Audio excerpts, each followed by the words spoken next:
신약성경 누가복음 15장 11절부터 24절까지의 말씀, 신약 페이지로 121페이지입니다. 누가복음 15장 11절에서 24절까지. 또 가라사대 어떤 사람이 두 아들이 있는데 그 둘째가 아비에게 말하되 아버지여 재산 중에서 내게 돌아올 분깃을 내게 주소서 하는지라. 아비가 그 살림을 각각 나누어 주었더니 그 후 며칠이 못 되어 둘째 아들이 재물을 다 모아가지고 먼 나라에 가 거기서 허랑방탕하여 그 재산을 허비하더니 다 없이 한 후 그 나라에 크게 흉년이 들어 저가 비로소 궁핍한지라.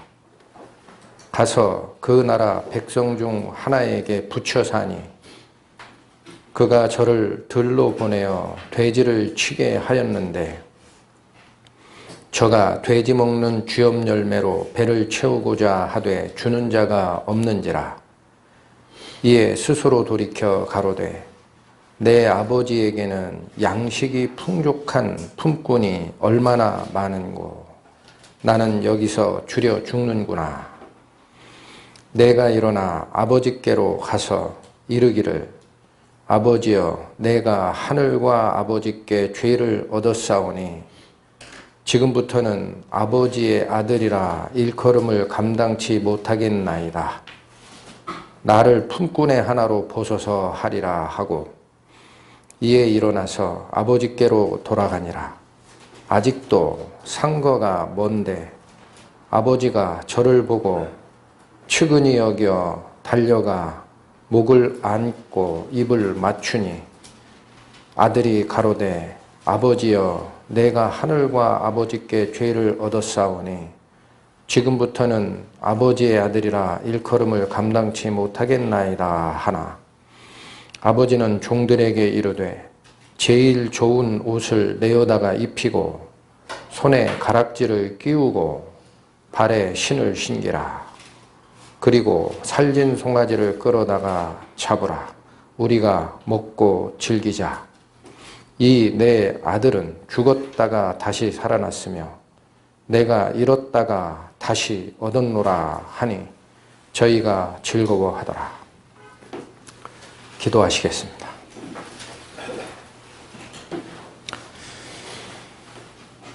아버지의 은혜를 찬양합니다. 저희는 오늘 물질에 마음을 두고 세상을 향하여 살던 탕자 둘째 아들이 아버지 하나님께 돌아가는 그 과정을 살피고 또한 살아계셔서 항상 돌아올 탕자를 기다리시던 하나님 아버지의 마음을 기록된 성경 말씀을 통해 확인하고자 합니다. 저희 각자의 마음을 주님께서 주관하여 주셔서 전하고자 하는 그 생명의 말씀을 온전한 마음으로 받아 빛의 자녀로 다시 서는 은혜가 저희 안에 가득하기를 원합니다. 주 예수님의 이름으로 기도 올렸습니다. 아멘. 누가복음 15장의 오늘 본문의 말씀은 성경을 한두 번 읽어본 사람들은 다 알고 있는 내용입니다. 12절에 두 아들 중 둘째가 아비에게 말하는 것이 있습니다. 어떻게 얘기합니까? 아버지여 재산 중에서 내게 돌아올 분깃을 내게 주소서 하는지라. 둘째 아들이 요구한 것과 요구한 근거가 무엇입니까? 둘째 아들이 요구한 것은 재산 중에서 달라라는 거예요. 그 재산이라고 돼 있는 이 단어는 원문의 뜻이 재산이라는 뜻도 있고 좀 더 구체적으로 물질이라고 되어 있습니다. 물질, substance, 존재하는 물질. 그러니 작은 아들이 요구했던 것은 아버지가 가지고 있는 영혼에 관한 것을 요구한 게 아닙니다. 생명에 관한 것도 요구한 것이 아닙니다. substance, 세상에 존재하는 물질을 나눠달라 그렇게 요구를 하고 있고 그 근거는 무엇이었습니까? 내게 돌아올 분깃을 달라 그렇게 얘기를 합니다. 내게 돌아올 분깃. 의미는 상속 지분입니다. 상속 지분. 아버지가 가지고 있던 재산 중에 아버지가 돌아가시면 아들인 나에게 돌아올 상속 재산, 그 지분 좀 달라. 상황이 어떻게 돌아가고 있습니까? 여러분, 상속 지분이라는 것은 언제 주게 돼 있습니까? 살아있을 때는 온전히 아버지 거예요. 죽었을 때 그 아들들에게 재산의 지분을 주는 것이 상속 지분입니다. 그런데 여기 둘째 아들이 요구하고 있는 것은 아버지가 살아있는 상태입니다. 아버지가 살아 계세요, 지금. 그러나 아버지가 살아 있어도 그 살아 계신 아버지와 관계없이 상속 지분을 미리 요구하고 있다라는 거죠. 이거는 무슨 의미를 가지느냐? 첫 번째, 살아있는 아버지 앞에 상속 지분 내놔라 라고 하는 것은 말을 되돌려 보면 아버지가 죽더라도 나는 지분 받는 게 우선이요 라는 얘기가 됩니다. 이건 폐역입니다. 폐역. 아버지에 대한 폐역. 두 번째는 이 아들이 이런 걸 요구하는 것은 살아계신 하나님보다 재물이 중요했기 때문에 그런 거예요. 이건 배신입니다. 아버지에 대한 폐역과 아버지보다 재물을 더 중시 여기는 배신이 이 작은 아들의 마음에 있었던 겁니다. 그러니까 이 작은 아들은 살아계신 아버지, 즉 생명의 근원이신 하나님은 안중에 없어요. 작은 아들의 눈에 보이는 것은 살아계신 아버지, 그분이 나에게 주는 평안, 관계가 없습니다. 안중에도 없고 뭐만 요구하고 있어요? 아버지 살아계셔도 관계없습니다. 저에게 줄 재물 좀 주세요. 재물을 가지고 어떻게 하겠다는 겁니까? 뒤에 나오지만 아버지를 떠나겠다라는 거예요. 뒤에 행동이 그렇게 나갑니다. 아버지를 떠나 재물을 가지고 이 세상에서 내 마음껏 한번 누리고 살아보리라. 그 마음을 가지고 있는 거예요. 아버지가 이게 잘못된 것을 아십니다. 그러나 허락하십니다. 12절 다시 보십니다. 그 둘째가 아비에게 말하되 아버지여 재산 중에서 내게 돌아올 분깃을 내게 주소서 하는지라 아버지가 그 살림을 각각 나누어 주었더니 아버지가 거부하십니까? 나눠줍니까? 나눠줍니다. 그런데 무엇을 나눠주셨나요? 살림을 나눠줬다라고 되어 있습니다. 살림. 우리 단어에서도 아들이 요구한 것은 재산, 물질이었어요. substance라고 번역되는 물질, 눈에 보이는 것들. 아버지가 나눠준 것은 물질을 나눠줬다라고 되어 있지 않습니다. 살림을 나눠줬다라고 되어 있습니다. 이 단어의 원문적 뜻을 쫓아가 보면 첫 번째 생명이라고 되어 있어요. 두 번째는 삶의 방식이라고도 번역이 됩니다. 아버지는 무엇을 허락한 겁니까? 아들에게 물질보다 중요한 생명을 허락한 거예요. 그리고 사는 방식이 허락됐습니다. 이게 하나님이 우리에게, 인간에게 허락한 가장 존귀한 부분입니다. 우리가 비록 잘못된 선택을 한다 하더라도 하나님은 너의 의사결정을 존중하겠다. 이게 삶의 방식을 허락하시는 하나님의 사랑이고 우리를 주권자로 대우하는 겁니다. 그것이 인간에게만 허락된 굉장히 존귀한 권리입니다. 부리는 종으로 창조한 엔젤, 천사들에게는 그런 말씀들이 없어요. 성경을 참고해보면. 유독 인간만은 삶의 방식을 허락하는 거예요. 너희가 선택할 권한이 있다. 언제부터 그걸 안 막은 모습이 보이나요? 태초의 인간 아담과 하와가 하나님의 분명한 경고의 말씀에도 불구하고 선악을 알게 하는 나무의 실과를 따먹는 쪽으로 행동이 옮겨갈 때 하나님이 막습니까? 안 막습니까? 안 막습니다. 이것이 삶의 방식을 그들에게 허락했다는 뜻입니다. 더 재밌는 것은 첫째 아들은 분깃 나눠달라고 한 적이 있나요? 없습니다. 그런데 아버지가 나눠준 것은 둘째 아들 것만 나눠줬다라고 돼 있지를 않습니다. 다시 봅니다.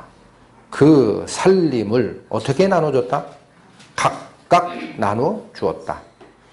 요구한 작은 아들에게도 나눠줬지만 요구하지 않았던 큰 아들에게도 허락한 거예요. 뭐를 허락한 겁니까? 본질은 물질을 나눠준 개념이 아니라 삶의 생명을 주시고 네가 원하는 방식으로 살 수 있는 방법, 삶의 방식을 둘 다에게 허락하는 겁니다. 그래서 여기 계신 이 아버지는 하나님입니다. 그걸 놓치시면 안 됩니다. 이 말이 의미하는 바가 우리에게 내 육신의 삶을 허락하시는 하나님, 그리고 그 주어진 기간 동안 네 선택을 조심해서 하라. 죽을 수 있다. 이 하나님을 얘기하는 거예요. 13절로 갑니다. 그 후 며칠이 못 돼요. 며칠도 안 돼가지고 둘째 아들이 하는 행태가 드러납니다. 둘째 아들이 재물을 다 모아가지고 먼 나라에 가서 둘째 아들이 행한 행동이 뭡니까? 재물을 몽땅 가지고 갑니다. 재물을. 그러니까 그가 요구했던 서브스텐스, 물질이 그는 중요한 거예요. 하나도 빠지지 않고 몽땅 다 모아서 갑니다. 이건 굉장히 중요하니까. 둘째 아들에게. 그리고 어디로 갑니까? 먼 나라로 갑니다. 먼 나라. 먼 나라라는 것은 무슨 의미입니까? 하나님과 떨어진 곳, 아버지와 떨어진 곳, 아버지 눈에 잘 안 보이는 곳, 그곳으로 가고 싶은 거예요. 왜 그랬을까요? 둘째 아들의 마음에 재물이 곧 자기를 행복하게 해줄 원천인 줄 알고 있기 때문에. 돈이 있으면 행복할 것이다. 내가 그것을 내 마음대로 향유를 좀 하겠다. 그런데 아버지 앞에서 하면 어때요? 아버지가 자꾸 잔소리할 거 아닙니까? 물질은 그렇게 쓰는 게 아니야, 얘야. 향나게 쓰는 것도 아니고, 물질은 앞으로 올 세상을 준비하고자 너에게 허락된 도구일 뿐이니라. 이런 잔소리를 자꾸 할 거니까 아버지 눈에 안 보이는 쪽으로 떠나는 거예요. 그것이 먼 나라로 갔다라는 뜻입니다. 여기서 우리는 중요한 원리 하나를 알게 됩니다. 재물의 마음을 뺏기고 재물이 곧 나의 행복을 보장할 것이다. 그런 생각을 갖는 자는 하나님을 등지게 돼 있다라는 겁니다. 하나님을 떠나게 돼 있다라는 거예요. 성경 봅니다. 디모데전서 신약 341페이지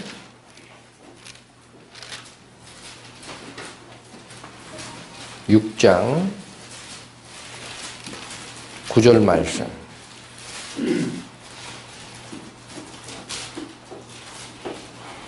부하려 하는 자들은 시험과 올무와 여러 가지 어리석고 해로운 정욕에 떨어지나니 곧 사람으로 침륜과 멸망에 빠지게 하는 것이라.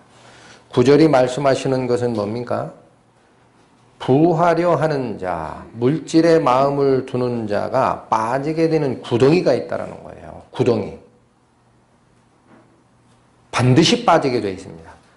그걸 여기서는 뭐라고 얘기합니까? 시험, 올무, 여러 가지 어리석고 해로운 정욕에 빠진다.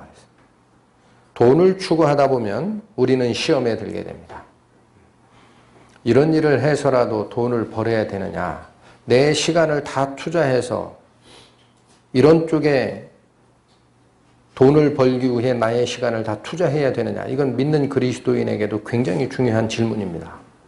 내가 평생을 사는데, 일주일을 사는데 하나님의 영광을 위하여 투자하는 시간보다 돈을 추구하는 시간이 더 많아지게 되면은 마음을 뺏기는 문제가 생겨요. 이게 시험이에요. 올무는 뭡니까?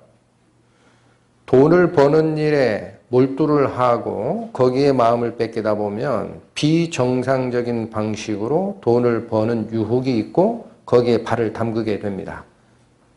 사업을 하게 되고 어쩔 수 없이 정권과 결탁하게 되고 가서 아부하게 되고 돈을 주게 되고 부정한 방식으로라도 사업권을 따내게 되고 나의 지분을 확보하려고 각양각색의 올무에 빠집니다. 돈을 추구하면 또 어떤 구덩이에도 빠집니까? 어리석고 해로운 정욕에 빠집니다. 이 작은 아들이 바로 여기에 빠졌어요. 정욕은 뭐예요? 내 육신이 나를 끌고 가고자 하는 육신의 욕구를 따르게 돼요. 결국 밥 먹는 문제 해결하고 돈을 많이 모았더니 그 돈이 나를 어느 쪽으로 이끌고 갑니까? 즐기라. 즐기라. 이제 즐기라. 향락을 쫓고 방탕한 생활을 하게 되고 하나님은 잊게 됩니다. 이것이 부를 추구하고자 하는 자들이 빠지는 웅덩이라는 거예요. 그런데 17절에는 이런 말씀을 하십니다. 디모데전서 6장 17절. 내가 이 세대에 부한 자들을 명하여 마음을 높이지 말고, 이건 교만하지 말라라는 거예요.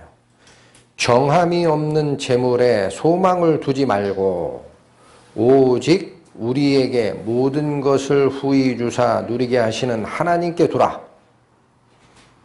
17절이 말씀하시는 건 뭡니까?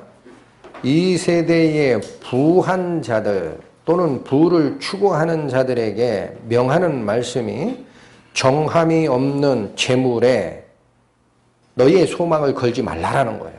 정함이 없다라는 말은 무슨 뜻이에요? 덧없이 흘러가는 재물이다. 이 세상은 아무리 화려해 보여도 우리의 육신의 생명이 끝나는 날 동전 한 푼 가지고 갈 수 없습니다. 다 놓고 가야 됩니다. 그러니까 내 재물이 아닙니다. 내 재물이라고 생각한 것이 착각인 거예요. 그게 내 거다라고 생각한 것이 착각입니다. 이게 정함이 없는 재물이라는 겁니다. 여기에 뭐를 두지 말라? 거기에 소망을 두지 말라. 그리고 어디에 두라?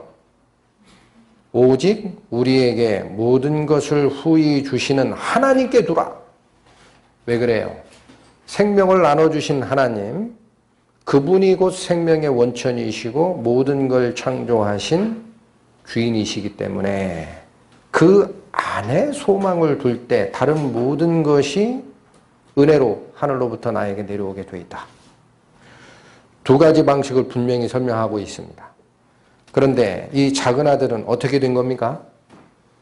바로 소망을 두지 말라 하신 그 정함이 없는 재물 때문에 그걸 몽땅 모아가지고 하나님이 안 보이는 다른 세계로 떠나서 향락에 빠진 겁니다. 본문으로 돌아오십니다. 13절 보십니다. 그 후 며칠이 못 되어 둘째 아들이 재물을 다 모아 가지고 먼 나라에 갑니다. 그리고 어떻게 됩니까? 거기서 허랑방탕하여 그 재산을 다 소비해버렸어요. 허랑방탕하다, 방탕하게 산 겁니다. 방탕하게. 재산을 다 소비한 다음 14절 15절 보십니다. 다 없이 한 후 그 나라에 크게 흉년이 들어 저가 비로소 궁핍한지라. 14절이 말하는 바는 무엇입니까? 그가 추구했던 물질, substance, 그거 전부 없어졌다라는 거예요. 물질도 향락을 위해서 써버린 결과 다 없어졌고 15절 말씀 가서 그 나라 백성 중 하나에게 붙여 사는 신세가 됩니다. 그리고 그 백성은 이 작은 아들을 들러 보내 돼지를 치게 합니다. 15절이 얘기하는 바는 무엇입니까? 15절 그 백성 중 하나에게 붙여 사니, 붙다라는 이 단어가 연합되다라는 뜻입니다. 원문의 뜻이. 하나님의 아들이었던 둘째 아들이 세상에 가서 향락을 쫓고 재물을 다 허비한 다음에 이건 물질적인 궁핍이에요. 그리고 그 세상 사람, 그 나라 사람 중 하나, 이방인, 하나님을 믿지 않는 자, 그들과 연합된 상태가 된 겁니다. 붙여 살았다라는 표현이. 그들과 똑같은 생활 방식을 쫓아가는 거예요. 하나님은 잊어먹고. 자기의 잘못은 깨우치지 못하고 교회가 잘못됐다 하고 성도들의 모임을 떠나 혼자 있는 신앙생활은 그래서 위험합니다. 그걸 가나안 성도라고도 얘기를 합니다. 가나안 성도? 가나안 땅에 갔다는 얘기인가? 이스라엘과 적대 관계인 가나안 땅에 들어갔다는 얘기인가? 했더니 그게 아니고 거꾸로 읽어보라 그래요. 가나안, 안 나가. 제도권 교회, 성도들이 모이는 이런 모임에 안 나가겠다. 혼자 신앙생활 하겠다라는 성도들을 지칭하는 용어가 가나안 성도라는 말이 사용이 됩니다. 그런데 이게 옳은 것 같죠? 그러나 혼자 세상에 살다 보면 세상 사람들과 어울리게 되고 시간이 가면 일요일 날 예배드리고 교제하는 이곳에 오는 것보다 토요일과 일요일이 비니까 등산 다니고 놀러 다니고 너무나 풍요로워졌다 그래요.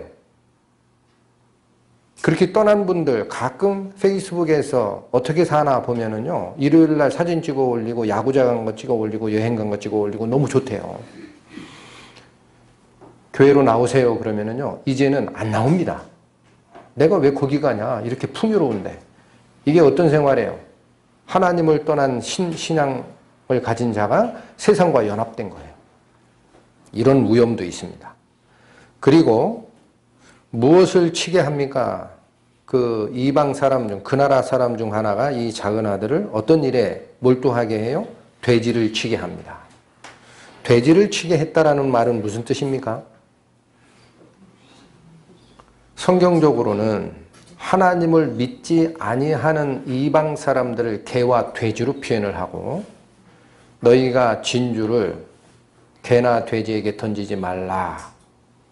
그것들이 그 가치를 모르고 발로 밟을까 염려하라라는 표현이 있듯이 돼지를 친다라는 것은 영적인 타락을 상징합니다.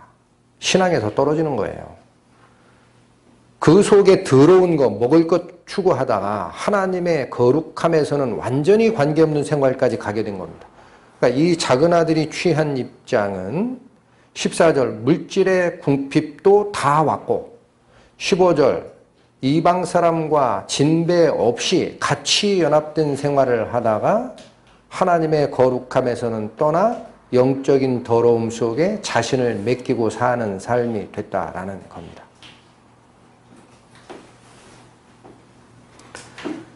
요한복음 17장 가보십니다.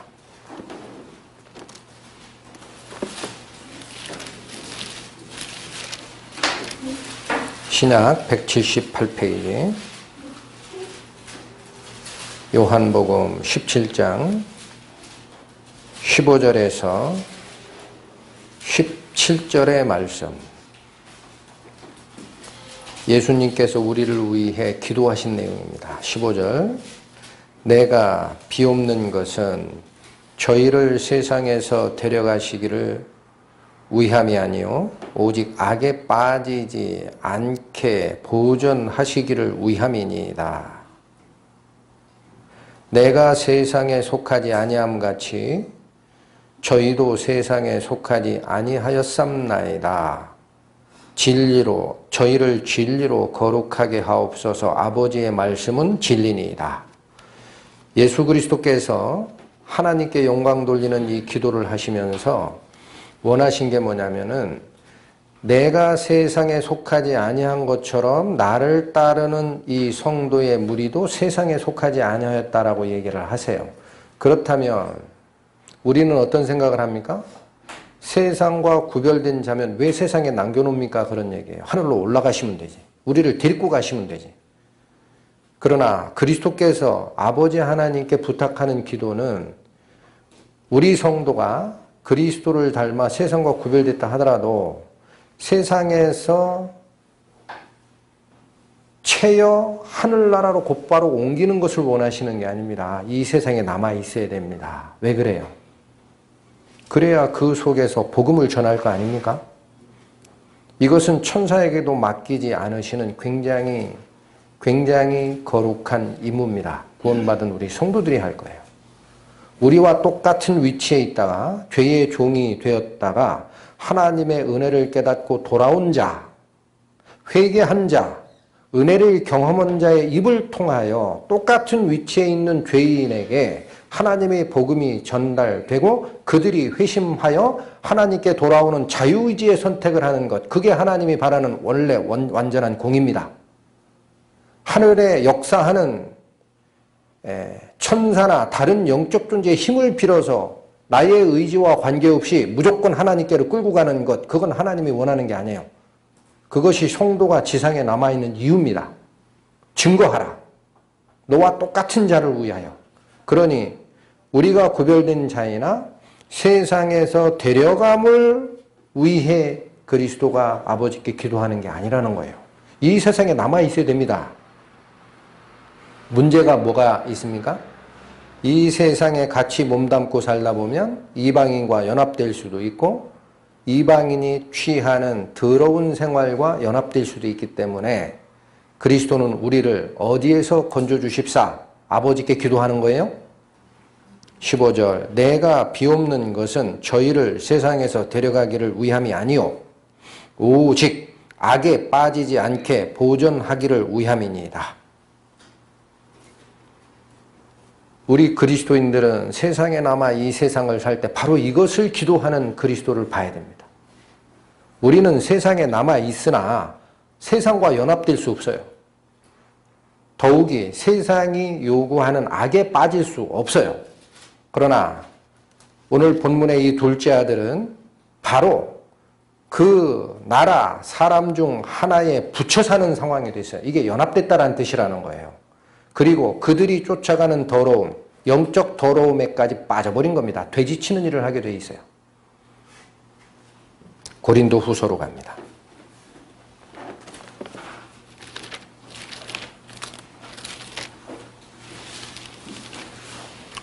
6장 신약 292페이지 고린도 후서 6장 14절에서 18절까지의 말씀. 14절과 18절에 핵심적 내용이 있습니다. 14절 보겠습니다. 너희는 믿지 않는 자와 멍에를 같이 하지 말라. 의와 불법이 어찌 함께하며 빛과 어두움이 어찌 사귀겠느냐. 요구하신 게 뭡니까? 불신자와 같이 멍에를 매지 말라. 자칫하다 그들의 영향 아래로 들어갈까 겁난다. 그리스도와 베리알이 어찌 조화되며 믿는 자와 믿지 않는 자가 어찌 상관하며 하나님의 성전과 우상이 어찌 일치가 되리요. 여기 일치하다라는 것이 바로 연합입니다. 연합. 우리 그리스도인들은 믿지 않는 자와 같이 붙어 살다가 연합될 수 없다라는 뜻인데 16절에 보면 하나님의 성전과 우상은 연합될 수 없다라는 말씀을 하십니다. 그게 무슨 말이에요? 하나님의 성전과 우상이 연합될 수 없다라는 말씀이 무슨 말일까요? 이어지는 말씀이 자 16절 다시 봅니다. 하나님의 성전과 우상이 어찌 일치가 되겠느냐? 어찌 연합될 수 있느냐?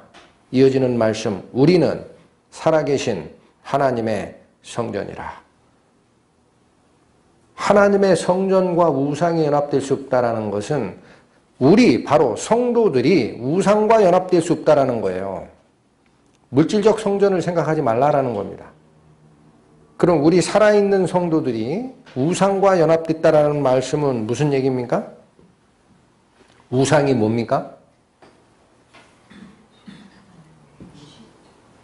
탐심은 우상 숭배니라. 골로새서 3장 5절 말씀.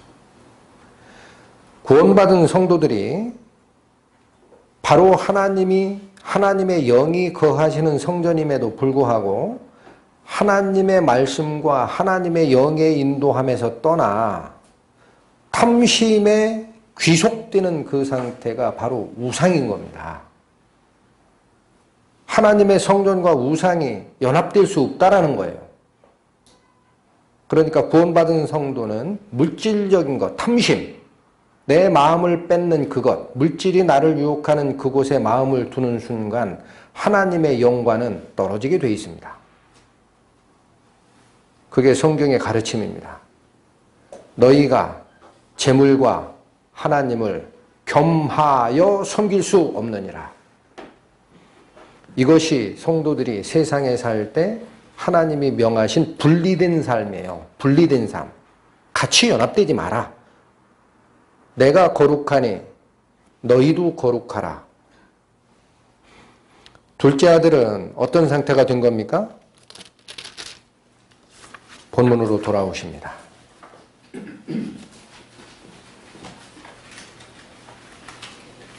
15절 다시 보세요. 가서 그 나라 백성 중 하나에게 붙여 사는 신세가 된 겁니다. 연합된 신세가 되고 이렇다 보니까 그가 즉 이거는 그 나라 백성 중 하나가 저를 둘째 아들을 어디로 보내요? 들로 보내서 돼지를 치게 하는 일로 몰아넣는 겁니다. 이게 신앙적인 타락입니다. 더러움을 추구하는 생활, 하나님의 거룩함에선 떠난 생활, 그렇게 되게 돼 있어요. 이제 16절로 갑니다. 저가, 이건 둘째 아들을 가르칩니다. 돼지 먹는 쥐염 열매로 배를 채우고자 하되 주는 자가 없는지라. 어디까지 몰렸어요? 상황이? 당장 새끼 밥 먹는 문제까지도 해결하기 힘든 상황으로 내몰렸습니다. 하나님이 허락하신 생명의 기초적인 유지도 문제가 생긴 상태까지 간 겁니다. 이런 극한 가난이 참으로 다행하게도 이 둘째 아들을 회개케 합니다. 저는 요즘에 보면 먹을 것이 문제가 되고 당장 사는 것이 문제가 되는 생활, 그런 상황, 궁핍한 상황으로 몰릴 때에 하나님께로 돌아가는 것이 쉽지 않다.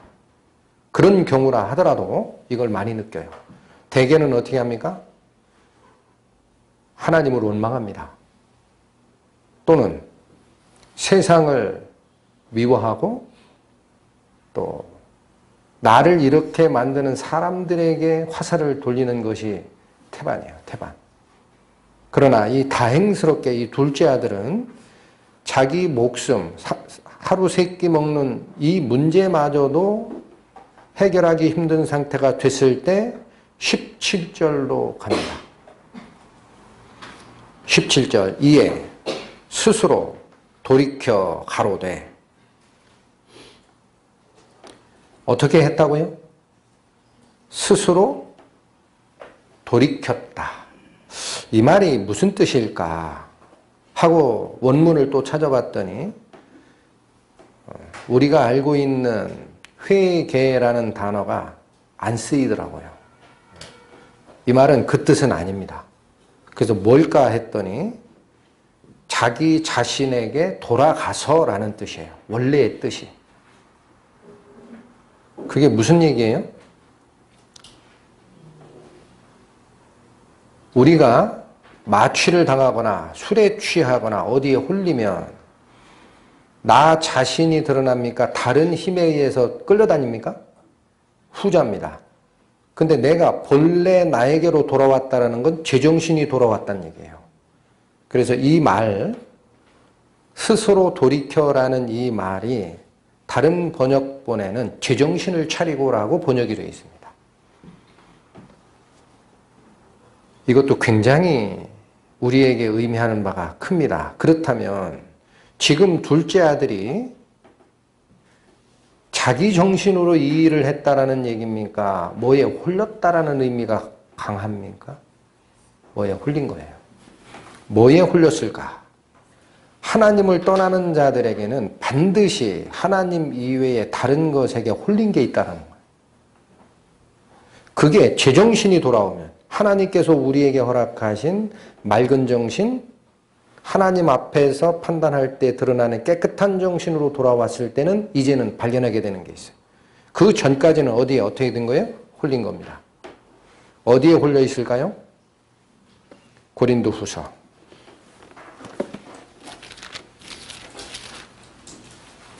4장 신약 289페이지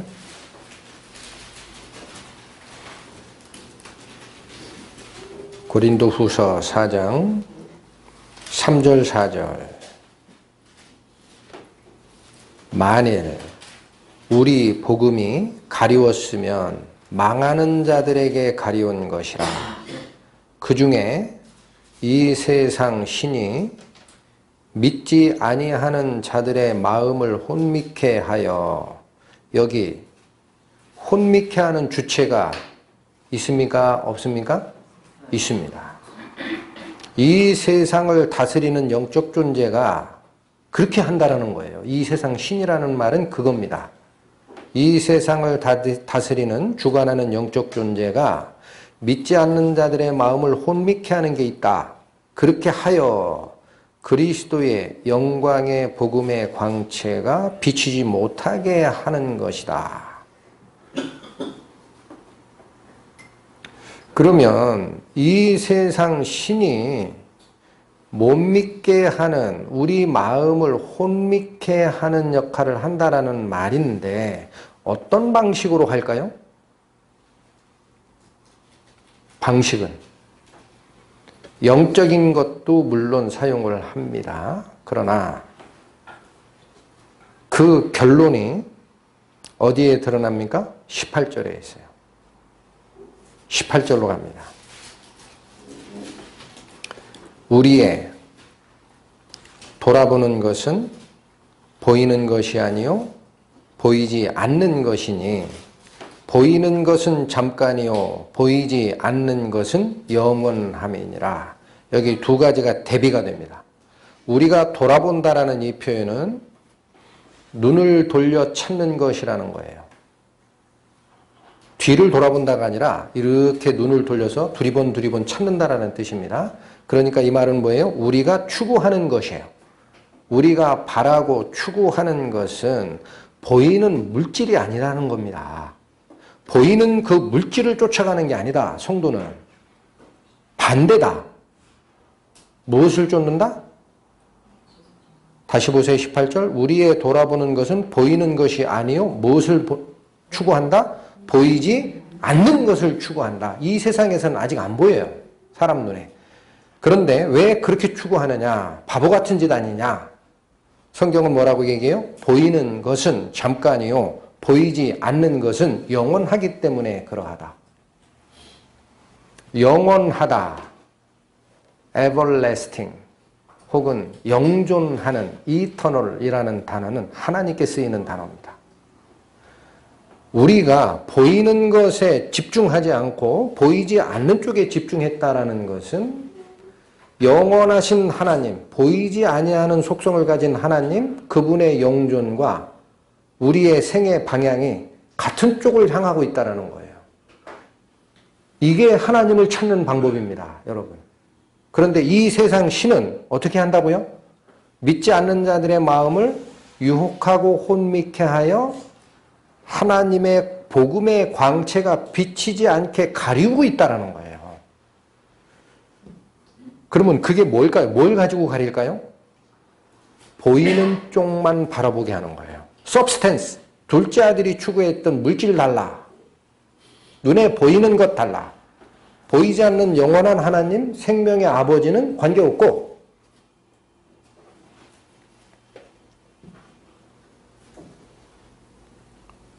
요한일서로 갑니다.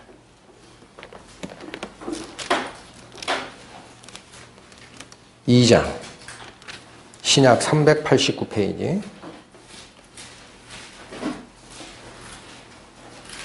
16절 말씀.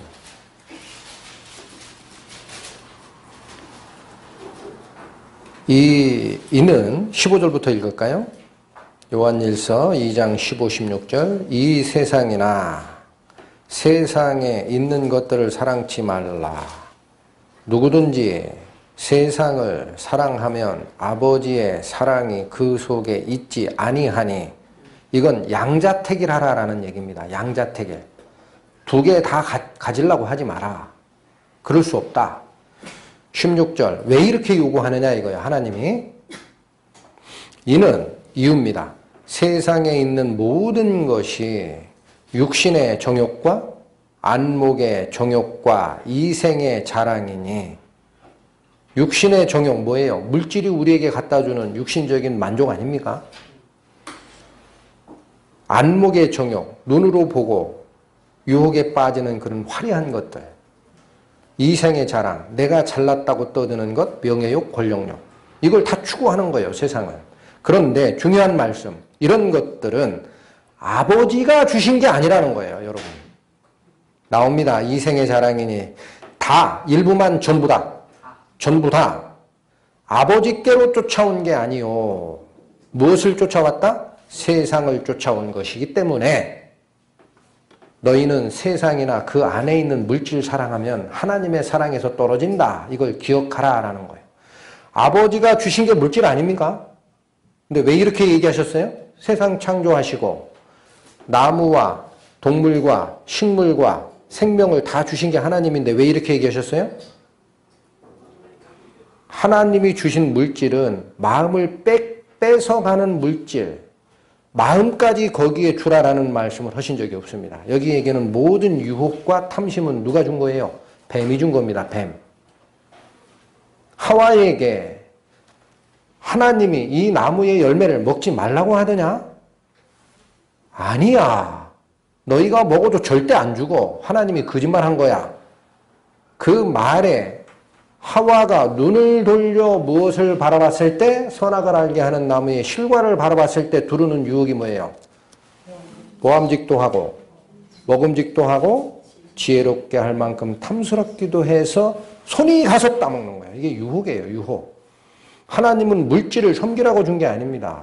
우리 생명을 허락하시고 우리의 삶의 방식을 나눠주실 때 필요한 재물을 하나님이 향유하도록 주신 거, 도구예요. 도구. 그러나 사탄은 세상에 있는 물질을 가지고 인간의 뭐를 뺏고 있어요? 마음을 뺏는 거예요. 이게 탐심입니다. 탐심은 우상숭배니라. 그러니 뭐 하지 마라? 요한일서 2장 15절 말씀 뭐 하지 마라? 세상이나 세상 안에 있는 것을 사랑하지 마라. 네 마음을 주지 마라. 그거 소비하지 마라. 그런 얘기 아닙니다. 필요하니까 하나님이 주십니다. 마음을 뺏기지 마라. 거기다 마음을 뺏기는 자 하나님의 사랑에서 떨어지는 것을 알라. 이 세상 신이 믿지 아니하는 자들의 마음을 혼미케 하여라는 말이 이해가 됩니까? 우리의 마음을 제물로 끌고 가는 거예요. 유혹으로 끌고 가는 거고, 작은 아들이 했던 그 방향대로 끌고 가는 겁니다. 살아계신 하나님 필요 없어요. 눈에 보이는 서브스텐스, 물질, 그거 나한테 미리 나눠주시면 안 됩니까? 하고 하나님이 보이는 가시 세계를 떠나 먼 나라로 가는 겁니다. 허랑방탕하러. 이게 우상을 쫓는 거예요. 물질이 나를 끌고 가는 마음을, 그 마음에 내 마음을 뺏기는 겁니다. 둘째 아들이 한 실수가 이거라는 거예요. 그래서 아버지를 떠나는 겁니다. 본문으로 다시 돌아오십니다. 17절 다시 봅니다. 이에 스스로 돌이켜, 이건 제정신을 차리고 사탄이 유혹하던 믿지 아니하는 자들의 마음을 혼미케 했던 그 유혹을 이제는 떨쳐버리고, 다시 말하면 재물과 돈이 나를 행복하게 해줄 것이다 라는 그 유혹이 이제는 거쳐진 후에 그런 얘기입니다. 제정신을 차리고 내 아버지에게는 가로되, 다시 이에 스스로 정신을 차리고 가로되, 이제 고백이 나와요. 둘째 아들의 입에. 어떤 고백입니까? 내 아버지에게는 양식이 풍족한 품꾼이 얼마나 많은고 나는 여기서 줄여 죽는구나. 제정신을 차렸을 때 두 가지를 발견한다 그래요. 두 가지. 첫 번째 뭐를 발견해요?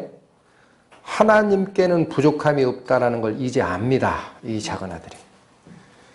내가 눈에 보이는 서브스텐스, 물질에 너무 마음을 뺏기고 하나님을 떠났는데 알고 보니 아버지에게는 부족함이 하나도 없다라는 거예요.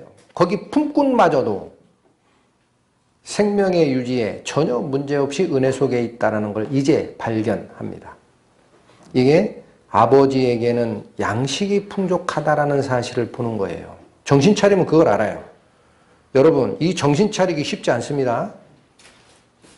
물질은 우리를 유혹하는 눈에 보이는 겉껍데기입니다. 겉껍데기.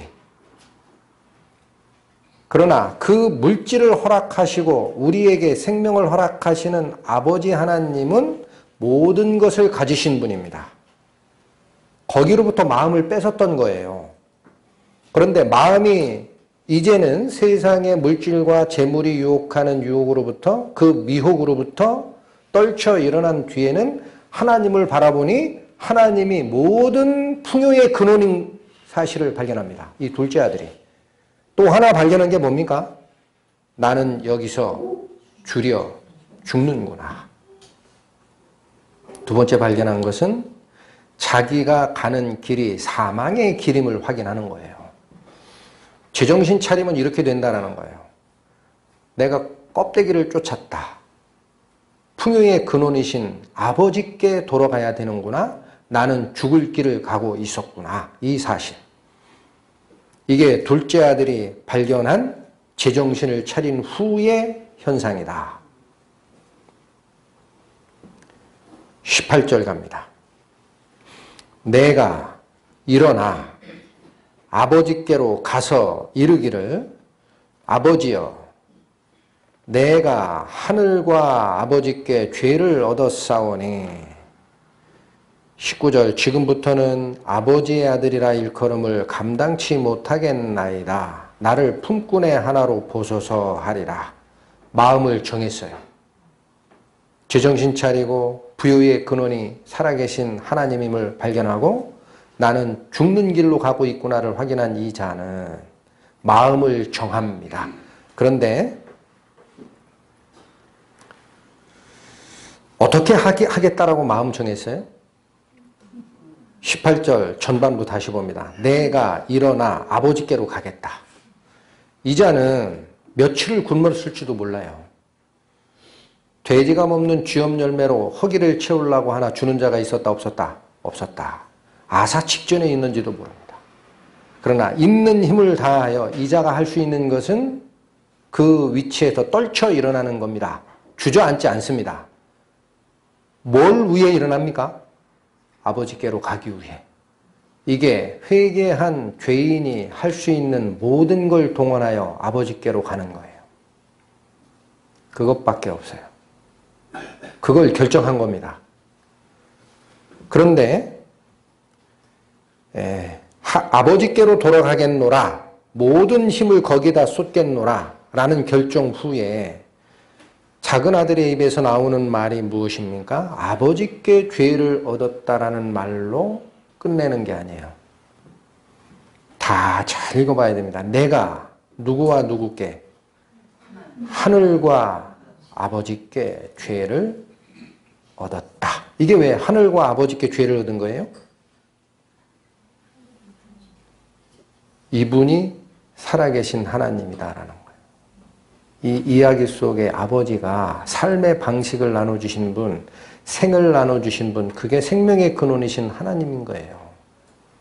그리고 중요한 말이 있습니다. 죄를 얻었다라고 표현하죠. 죄를 얻었다. 무슨 말일까? 헬라어 원문을 좀 뒤져봤습니다. 이 죄를 얻다라는 이 표현에 사용되는 헬라어 단어는 하마르타노라는 단어가 쓰입니다. 하마르타노. 근데 그 뜻은 기억 안 하셔도 됩니다. A라는 접두어가 강하게 발음되면 헬라에서는 하라고 합니다. 그러니까 그 본뜻은 아예요. 이거는 부정접두어예요. 부정접두어. 영어에도 쓰입니다. sympathy 그런 것은 뭐예요? sympathy. pathy. 나의 마음을 같이 하다 해서 불쌍히 여기다죠. apathy 그러면은요, 불쌍히 여기지 않다라는 뜻일 거예요. 나중에 찾아보세요. 이게 부정접두어 A입니다. 거기에 마르타노라는 건 명사인데 원래는 동사인 메로스라는 단어에서 나온 단어라 그래요. 근데 이 메로스가 뭐냐 했더니요, 지분을 얘기합니다. 지분. 제가 반대로 얘기했네요. 마르타노는 동사고 그게 메로스라는 명사와 연결이 되어 있어요. 근데 그 메로스가 뭐냐? 지분, 쉐어. 그러니까 이 죄를 얻었다라는 이 표현이 무슨 뜻이냐 봤더니 문장 상태로 그냥 분해를 하면 나는 지분을 잃었다라는 거예요. 아니? 어떻게 잃었어요? 지분 달라고 했잖아요. 물질 달라고. 근데 왜 잃었다고 그래요? 허랑방탕하게 써먹었다는 뜻입니까? 그건 잃은 게 아니라 자기가 버린 거고. 여기서 죄를 범했다, 지분이 없다라는 헬라어의 의미는 하나님을 잊어먹었다라는 거예요.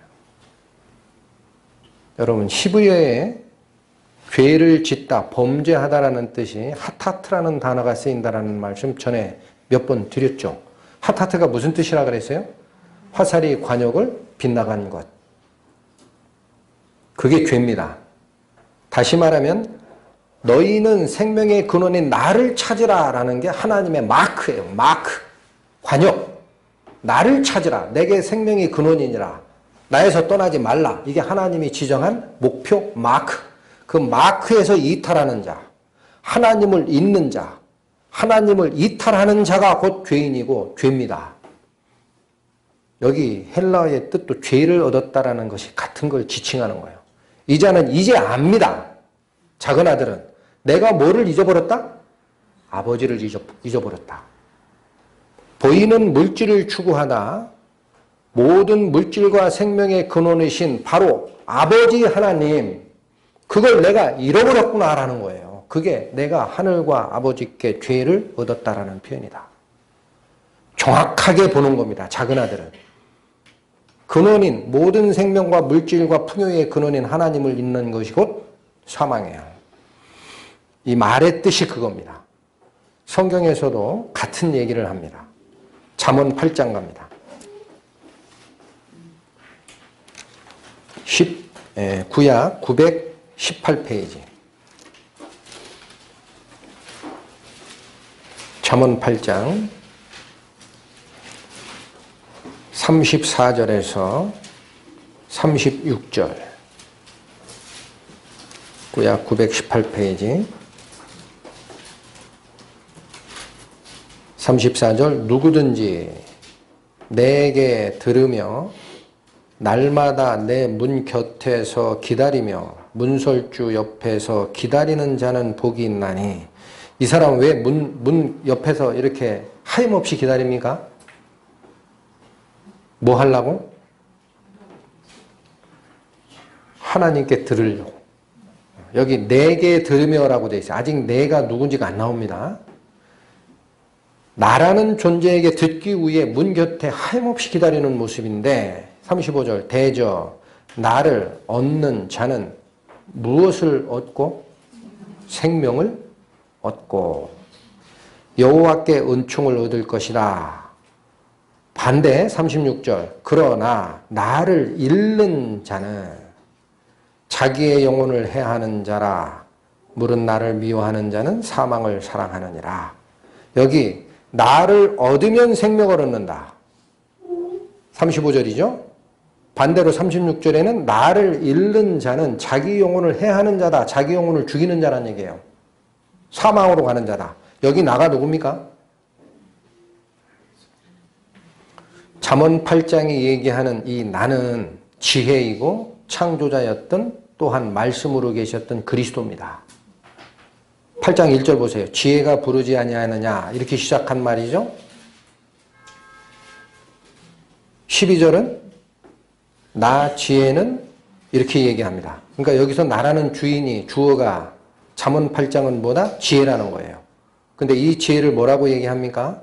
22절에 여호와께서 그 조화의 시작 곧 태초에 일하시기 전에 나를 가지셨다라고 얘기를 하고 30절에 분명히 밝힙니다. 내가 즉 지혜가 그 곁에 있어서 뭐가 돼요? 창조자가 되어 날마다 그 기뻐하는 바가 되었다라고 얘기를 하죠.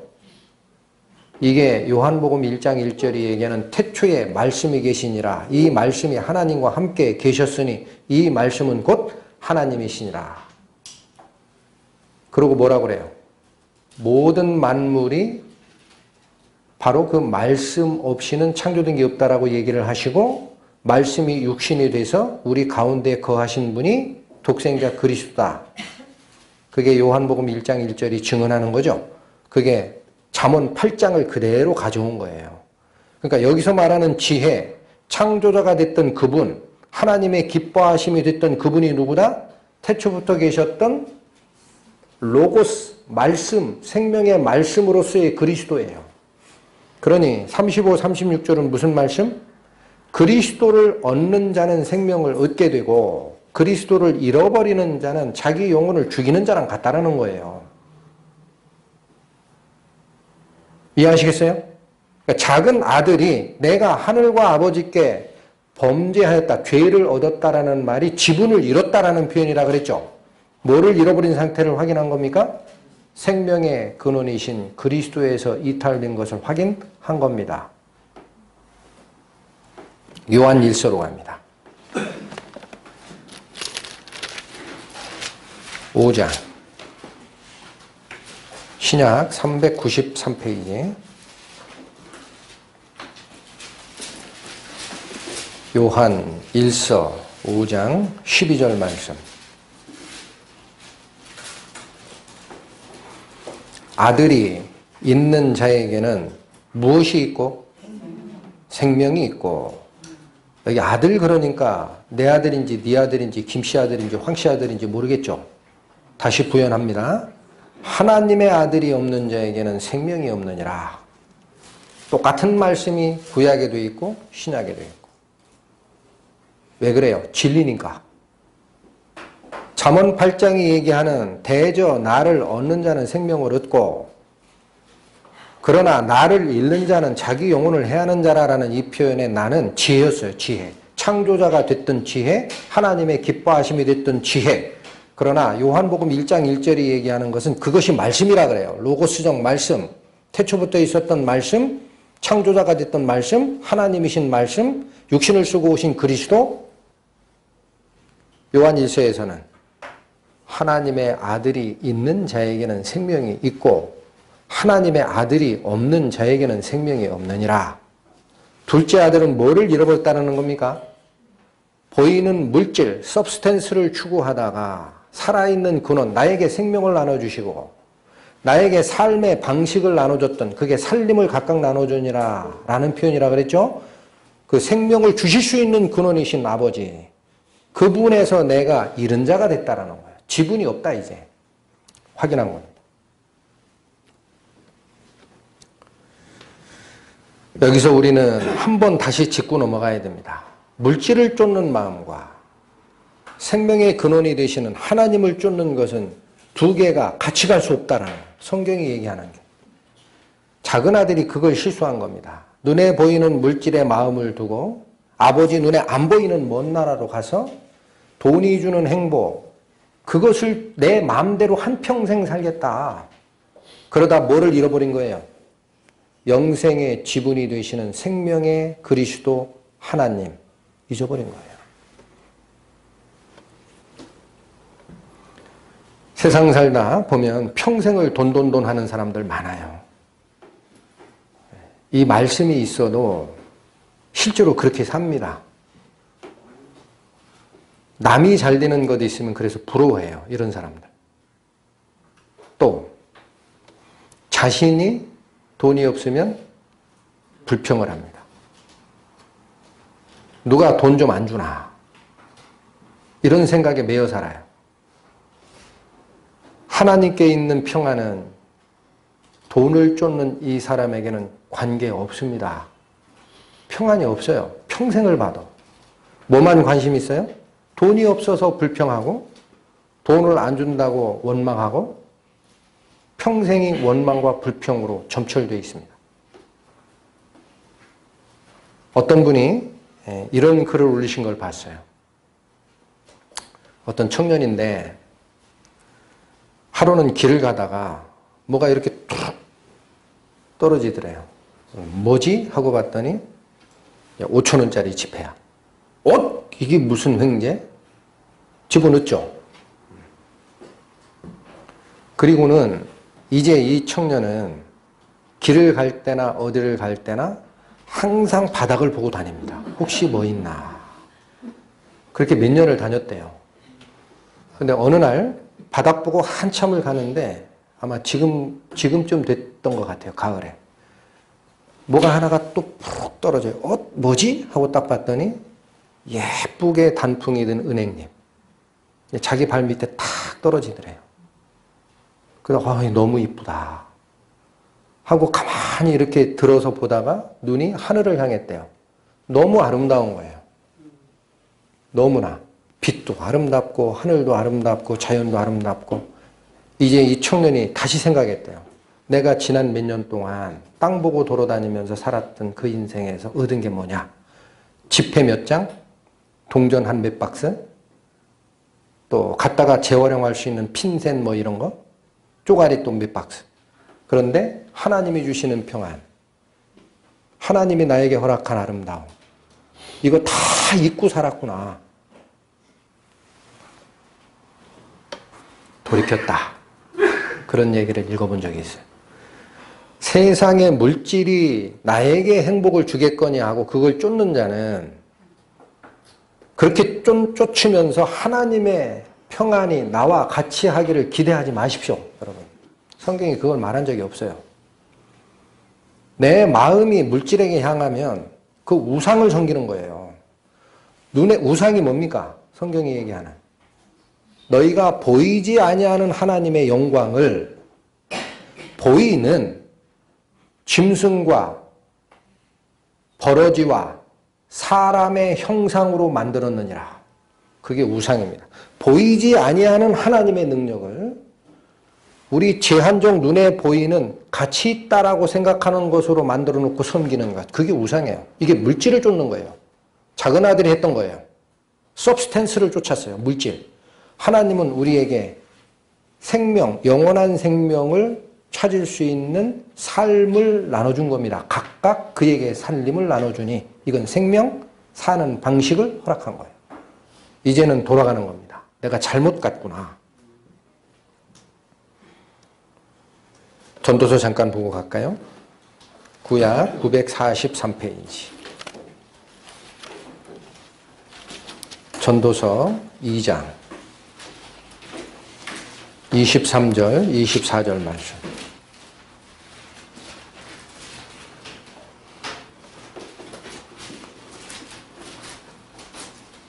(23절) 일평생에 근심하며 수고하는 것이 슬픔뿐이라. 그 마음이 밤에도 쉬지 못하나니 이것도 헛되니라.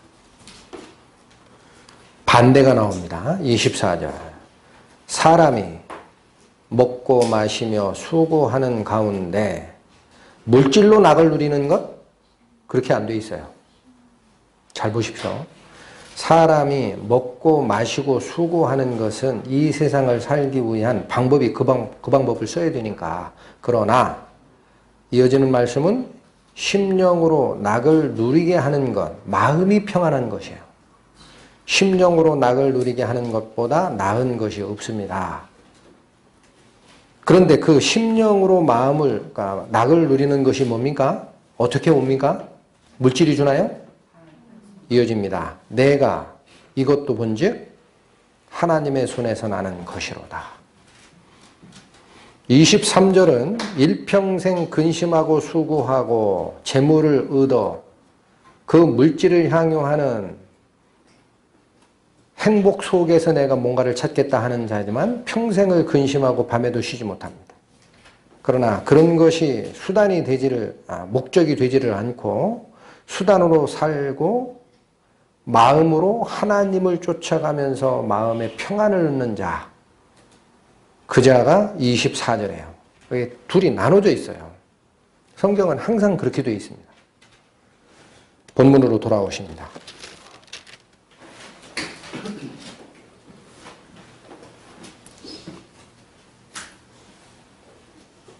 19절 말씀. 지금부터는 아버지의 아들이라 일컬음을 감당치 못하겠나이다. 나를 품꾼의 하나로 보소서 하리라.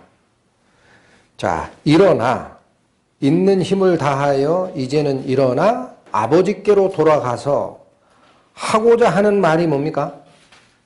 나를 아들로 대우하지 마소서. 내가 감당치 못하겠습니다. 뭐로만 받아주셔도 됩니까? 품꾼의 하나. 이 마음은 무슨 뜻일까 생각해 봤어요. 아들의 하나로 받아주지 않아도 됩니다라는 말은 아들이 무슨 지위예요? 상속자입니다.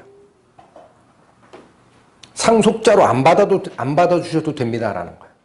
이 말의 의미를 좀 더 들어가면 아들이 누려야 되는 상속 지분, 그거 내가 요구할 자격이 없습니다라는 거예요. 그거 필요 없다. 뭐만 바라는 거예요? 아버지의 풍요.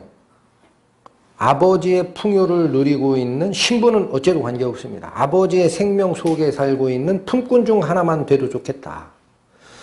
그러니까 나는 모든 혜택, 상속자로 누릴 수 있는 모든 혜택을 다 포기하더라도 이걸 분명히 보셔야 됩니다. 뭐 하나를 요구하는 거예요. 아버지의 생명에 이제는 연합된 자가 되겠다는 거예요. 그 나라 중 한 사람에게 붙여 사는 거 이제 싫다. 그와 연합된 삶 싫다. 세상과 연합된 거 싫다.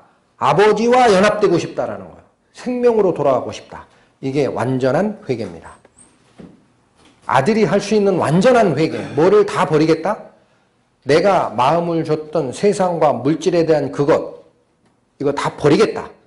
오직 무엇을 위해? 아버지가 허락하신 생명을 위해. 그러면 나는 상속자의 지분, 혜택, 보상, 천국에 가면 내 자리 하나 있겠지. 이런 생각 다 지우겠다라는 거예요.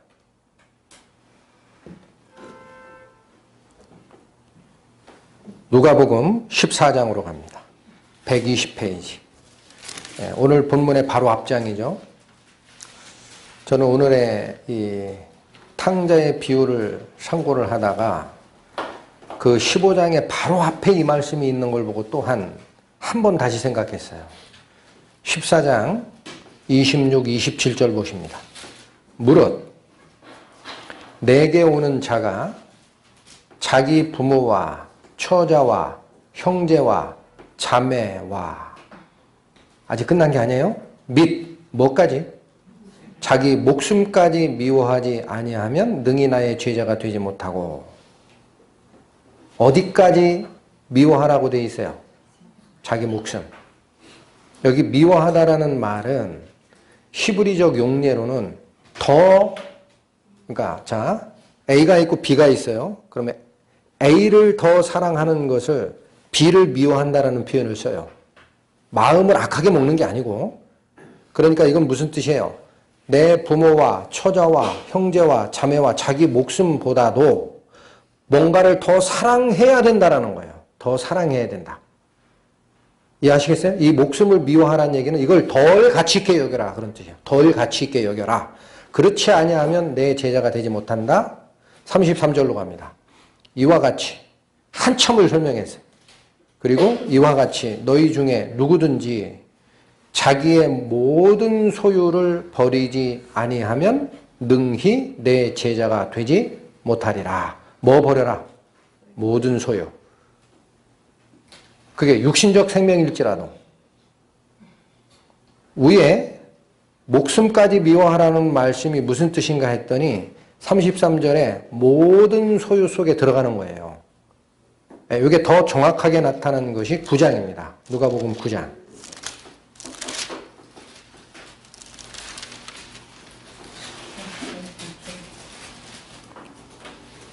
24절, 25절 봅니다.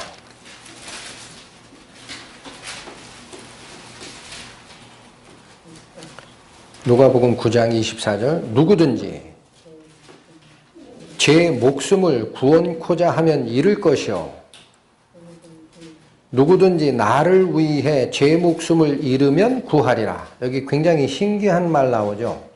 그러니까 목숨을 잃으라는 거예요. 잃지 말라는 거예요. 도대체. 네? 다시 보세요. 24절 누구든지 제 목숨을 구원코자 하면 잃을 것이요 누구든지 나를 위해 제 목숨을 잃으면 구원하리라 라고 되어 있죠. 그럼 여기서 말하는 제 목숨이라는 건 영생의 목숨이 얘기하는 게 아니에요. 육신적 목숨이에요. 즉 우리는 목숨을 뭘 위해서 삽니까? 세상 사람들은 먹고 마시고 누리고 행복하려고. 세상이 주는 그 육체적 생명까지도 버릴 생각을 하라는 거예요. 그러면 뭐를 위해 그렇게 해야 된다? 나. 여기 나가 누굽니까? 예수님. 아니 왜요? 왜 예수님 위해서 내 목숨 버려요? 예수님이 누굽니까? 나는 생명의 떡이라. 내가 곧 길이요 진리요 생명이라. 영생을 위해 너희의 육신적 목숨까지도 덜 중요하게 여기면 그러면 산다라는 거예요. 25절이 받는 게 뭡니까? 사람이 만일 온 천하를 얻고도 자기를 잃든지 뺏기면 무엇이 유익하냐? 여러분 25절에서는 목숨이라고 안 하고 뭐라 그래요? 자기라고 합니다. 자기. 그러니까 육체적 생명을 나타내는 말이 24절에 제 목숨이었다면 25절이 얘기하는 자기 자신, himself라고 되어 있어요. 영어로.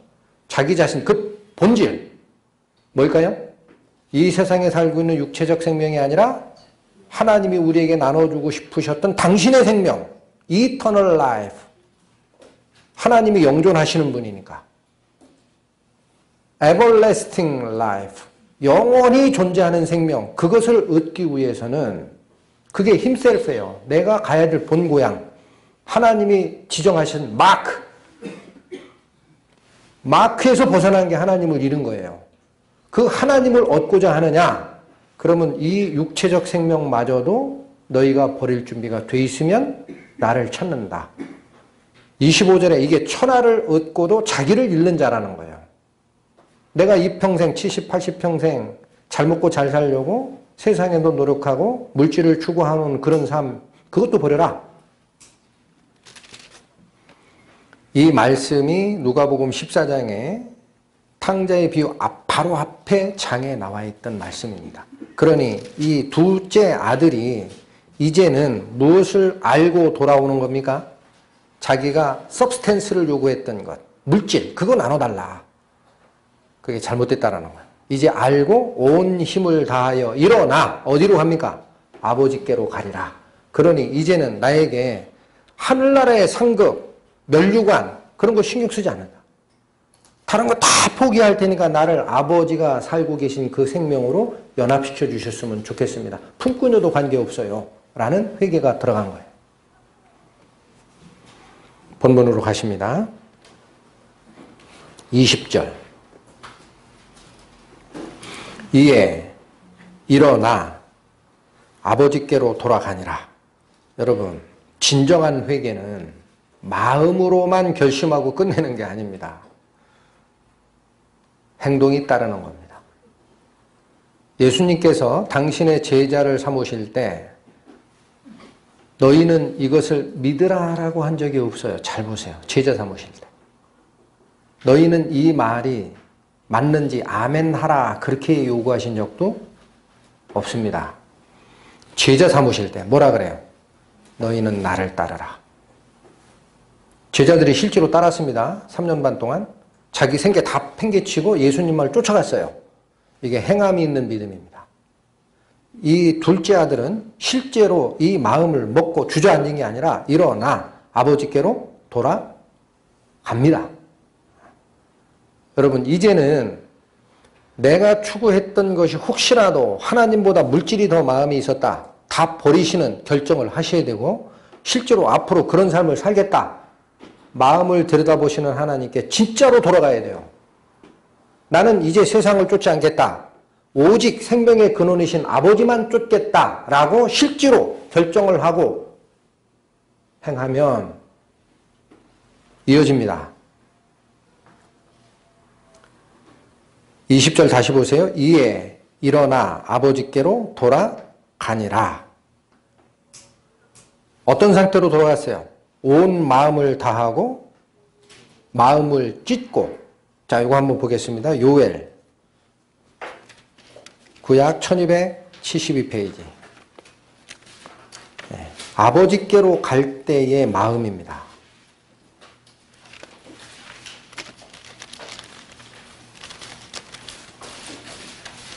구약 1272페이지 요엘서 2장 12절 13절 2장 12절 봅니다. 여호와의 말씀에 너희는 이제라도 금식하며 울며 애통하고 무엇을 다하여? 마음을 다하여 내게로 돌아오라 하셨나니. 13절 너희는 옷을 찢지 말고 외견적으로 그럴싸하게 회개하는 것처럼 척하지 말란 얘기예요. 옷 찢는 거 그거 아니다. 대신 뭐를 찢으라? 마음을 찢고 너희 하나님 여호와께로 돌아올지어다. 마음을 찢는다. 성경에서는 너희 마음 가죽을 베고 나에게 속하라 그랬어요. 마음 가죽. 마음을 감싸고 있는 외피. 무엇을 방해하고 있는 걸까요? 하나님의 생명의 빛이 나의 마음까지 비치는 과정에 내 외피가 존재하는 한 빛은 거기서 막힙니다. 못 들어옵니다. 이게 바로 마음을 찢어야 되는 이유예요. 너희 마음 거죽을 베라. 여러 가지가 있을 수 있습니다. 의심도 하나님께서 오는 그 약속을 막고 있는 마음의 거죽일 수 있어요. 의심. 하나님이 진짜 그렇게 한다 그랬는데 나를 그렇게 해주실까? 의심. 가장 큰 적입니다. 마음 가죽으로. 또 고집도 있어요. 고집. 그 하나님은 그렇게 얘기하셨는데 나는 아닐 거야. 고집이에요. 뭐보다 하나님을 더 우습게 여기는 거예요? 자기 생각보다 하나님이 약속이 미치다라는 거예요. 내가 보기에는 나는 아니야. 또 세상을 향하는 마음일 수도 있습니다. 이 둘째 아들을 잡았던 건 이거예요. 이런 것을 다 찢어야 마음 가죽을 베고 복음의 광채가 들어오게 내 마음문을 열었을 때 빛이 들어오는 거예요. 내가 빛을 끌어들이는 방법이 없어요. 뭐를 없애는 방법? 가로막고 있는 걸 찢어 여는 방법입니다. 그럼 빛이신 은혜의 하나님이 내 속으로 들어오시게 되어 있습니다. 아시겠죠? 그 작업을 먼저 해야 되는 거예요. 본문으로 갑니다. 20절 다시 봅니다. 이에 일어나서 아버지께로 돌아가니라. 아직도 상거가 먼데, 상거라는 것은 무슨 의미? 서로 상자, 거리 거자예요. 아직도 둘 사이의 거리가 멉니다. 얼마인지는 안 나와 있으니까 모르겠어요. 그러니까 눈으로 가물가물 보일 듯 말 듯한 거리에 있어요. 누가? 아들이 오고 있어요. 근데 아버지께서 저를 보고 누가 먼저 봤어요? 아버지가 먼저 봅니다. 돌아오는 자 확실하면 내가 아버지를 찾는 게 아니에요. 아버지께서 찾으십니다. 언제 올지 알고 이걸 찾으셨을까요? 한시도 잊은 적이 없습니다. 아버지는. 얘가 오늘 올까 내일 올까 기다리는 거예요. 아직도 거리가 멀리 떨어져 있는데 아버지께서 보고 측은히 여겨 달려가 입을 맞춥니다. 누가 한 행위입니까? 아버지께서 하신 거예요. 내가 한 거 있어요? 없습니다. 아마도 둘째 아들은 돌아가겠다 마음을 먹고 아버지께로 갔지만 마음속에 아버지 돌아가시기도 전인데 내가 살아있는 아버지한테 상속지분 달라는 것은 빨리 돌아가셨으면 좋겠다라는 말도 되는데 이 폐역을 용서하실까? 걱정했을 수도 있어요. 나를 과연 받아주실까? 그 폐역이 하늘의 죄를 지은 건데 나를 용서하실까? 혹시 나를 거부하시면 어쩌지? 이런 마음으로 빨리 가지는 못했을 거예요. 주저하면서 그래도 나는 길이 이것밖에 없으니 아버지께로 가겠노라. 고개 숙이고 왔을 수도 몰라요. 둘째 아들은. 어떻게 눈을 똑바로 뜨고 옵니까? 그러나 누가 먼저 보셨다? 아버지. 그 시간을 어떻게 알았어요? 항상 보고 계신 거예요. 항상. 아직도 거리가 먼데 먼저 보시고 이제 오는구나. 기다리지. 너 여기까지 와야 돼. 그랬어요? 불쌍히 여기는 마음이 하나님의 본심입니다. 아버지는 어떻게 했어요? 달려갑니다. 얼마나 기다렸으면 달려갈까요? 모습을 보이셔야 됩니다. 아버지는 그렇게 기다렸다는 거예요. 달려가. 어떻게 해요? 묻지도 않아요. 끌어안고 입을 맞춥니다. 잘 왔다. 누가복음 19장 지난주에 잠깐 살피셨던 거 다시 봅니다. 누가복음 19장 10절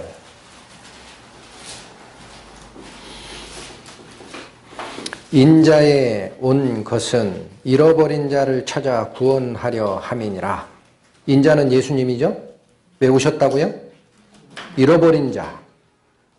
잃어버린 자가 찾아오기를 기다리려고 왔다? 아닙니다. 잃어버린 자가 있어요. 그러면 인자께서 그리스도께서 스스로 찾아 그 자를 구원하러 오신 것이 그리스도의 출임의 목적이라는 거예요. 내 마음의 결정이 확실하고 내 마음 가죽을 찢었으면 이제는 누가 찾으시는 겁니까? 하나님이 직접 찾으시는 거예요. 하나님이 먼저 보시고 오십니다. 여기서도 마찬가지입니다. 삭개오의 사례도 삭개오는 예수님과 대화할 생각은 꿈에도 못 꿨어요. 본인이 죄인이기 때문에. 그러니까 한 번만 얼굴을 좀 보고 싶다. 그래서 어떤 행동해요? 무리들이 방해가 되니까 앞으로 달려가서 뽕나무 위로 올라가. 자기 체면 다 구기고 사람들의 손가락질 받으면서 뽕나무 위에 올라가 예수님을 기다리고 있었죠. 그런데 누가 부르시고 누가 쳐다보십니까? 5절 보세요. 예수께서 그곳에 이르사 우러러 보시고 누가 먼저 보세요? 예수님이. 이르시되 삭개오야 속히 내려오라. 생각하고 내려오라? 아니죠. 즉시 내려오라라는 거예요. 즉시 내려오라. 머뭇거리지 말라. 네 생각하지 말라. 내가 오늘 내 집에 같이 있어야 되겠다. 내 뜻이다. 삭개오가 어떤 반응 보였어요? 6절. 아무 생각 없어요. 급히 내려와 즐거워하고 영접했다. 이게 자신의 회개가 확실하면 하나님이 먼저 보시고 찾는 하나님의 은혜입니다. 인자께서 바로 이렇게 잃어버린 자를 찾아 구원하러 오신 거예요. 무엇을 잃어버린 자? 둘째 아들 집에서 얘기했던 대로 내가 하늘과 아버지께 죄를 얻었사오니, 그 죄를 얻었다라는 표현이 뭐다 그랬어요? 지분을 잃었으니, 하나님을 내가 잃은 자가 됐으니, 그게 잃은 자예요. 생명의 원천 하나님으로부터 떨어진 자, 영생의 지분이 그제에겐 허락되지 않은 자, 세상을 쫓아 세상의 삶으로 들어갔던 자들, 돌이켜 있는 힘을 다해 일어나 아버지께로 가겠노라 결정하고 행함, 실행하는 자는 하나님이 먼저 보십니다. 찾아오십니다. 22절 봅니다.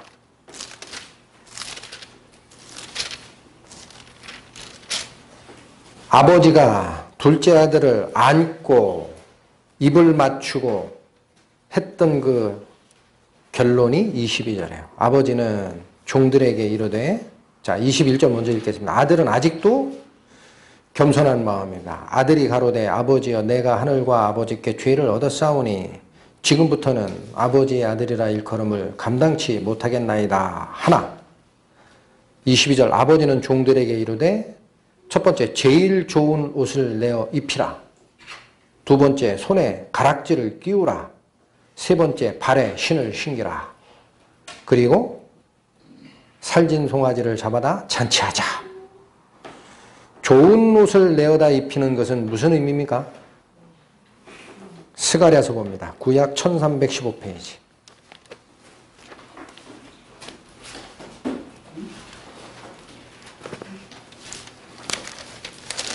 스가랴 3장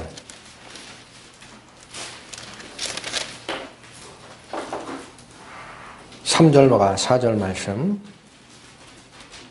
스가랴 3장 3절 여호수아가 더러운 옷을 입고 천사 앞에 섰는지라. 이 여호수아는 바벨론 포로 잡혀갔다가 돌아올 때 대제사장으로 선임된 자입니다. 네, 앞에 보시면 사탄이 2절부터 읽을까요? 여호와께서 사탄에게 이르시되 1절부터 읽겠습니다. 대제사장 여호수아는 여호와의 사자 앞에 섰고 천사 앞에 서 있는 거예요. 사단은 그의 우편에 서서 그를 대적하는 것을 여호와께서 내게 보이시니라. 왜 사단이 대적하고 있어요? 2절 여호와께서 사단에게 이르시되 사단아 여호와가 너를 책망하노라. 예루살렘을 택한 여호와가 너를 책망하노라. 이는 불에서 꺼낸 그슬린 나무가 아니냐 하실 때에 3절 여호수아가 더러운 옷을 입고 천사 앞에 서 있었어요. 사탄이 송사한 게 뭡니까? 얘 더럽다라는 거예요. 얘 죄가 있다. 근데 어떻게 여호와 하나님 당신의 제사장이 될 수 있어? 라고 하나님의 천사들 앞에서 사탄이 대항했던 거예요. 근데 여호와 하나님이 어떻게 합니까? 4절 여호와께서 자기 앞에 선 자들에게 명하사 그 더러운 옷을 벗기라 하시고 또 여호수아에게 이르시되 내가 내 죄과를 제하여 버렸으니 내게 아름다운 옷을 입히리라 하시기로. 작은 아들이 입은 옷은 하나님의 의의 옷, 죄사함의 옷이었습니다. 오는 자에게 하나님이 첫 번째 허락하시는 것이 죄사함이에요. 이제 사탄이 너에게 죄 있다, 더럽다 얘기 못한다. 두 번째 뭘 주셨어요? 가락지를 끼우라. 가락지라는 것은 신분의 표시입니다. 이제 아버지의 아들이 됐으니 증거를 너에게 주마. 우리에게는 성령의 인치심이 있어요. 그래서 마지막으로 하신 게 뭡니까? 발에 신을 신기라. 작은 아들이 세상에 연합돼서 들에서 돼지를 칠 때에는 그 더러운 곳에 발을 담그고 살았을 겁니다. 이제 그곳에서 떠나 하나님의 의로운 길로 가는 행로에 너의 신을 준비했으니 신고 가라. 하나님께서 우리를 구원하시는 목적은 죄사함과 징표만 주는 게 아닙니다. 그래서 뭐를 요구하시는 거예요? 신분이 바뀌고 의로운 자가 됐으면 마땅히 지금부터는 의의 길을 걸어라. 신발이 무슨 의미예요? 걷기 위한 겁니다. 집에 있는데 신 신는 바보 있어요? 이제 내 앞에 행하라. 그것이 돌아온 회개한 탕자에게 하나님이 주시는 명령인 겁니다. 우리는 항상 잊지 말아야 됩니다. 우리의 신분이 바뀐 뒤에 반드시 거룩함을 쫓으라 라는 명령이 있어요. 이거를 버리는 자는 하나님을 배반함이라 성경에 되어 있어요. 사람을 배반함이 아니요 너희에게 성령을 주신 하나님을 배반함이라.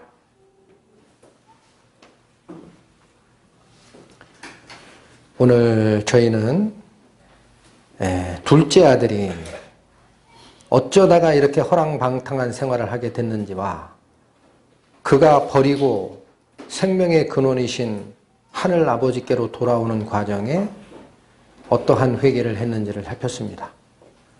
이 말씀들이 혹시라도 하나님을 발견하지 못한 영혼들에게는 복음의 광채가 돼서 마음의 거죽 속을 비집고 들어가기를 원하고, 구원받은 우리 그리스도인들도 마찬가지입니다. 돌아온 탕자는 구원받은 그리스도인이 아버지를 떠났다가 돌아오는 것의 교훈도 됩니다. 이 마음을 우리에게 주실 것을 간구하며 오늘 설교는 마치겠습니다. 기도하십니다. 아버지 하나님이여, 생명의 근원이시여, 부족한 것이 없는 풍요의 원천이신 살아계신 하나님 아버지, 당신을 우리가 소유하는 것이 바로 영생이고 당신의 눈을 맞추는 것이 우리의 진정한 회개임을 알았습니다. 이후의 삶도 세상이 주는 복락과 유혹에 눈 돌리지 않고 내가 내 인생의 주인이 돼서 한번 살아보리라 라는 그 잘못된 마음을 먹지 않게 하셔서 항상 하나님의 뜻을 살피고 쫓아가는 저희 되게 하소서. 예수 그리스도의 이름 받들어 기도 올렸습니다. 아멘.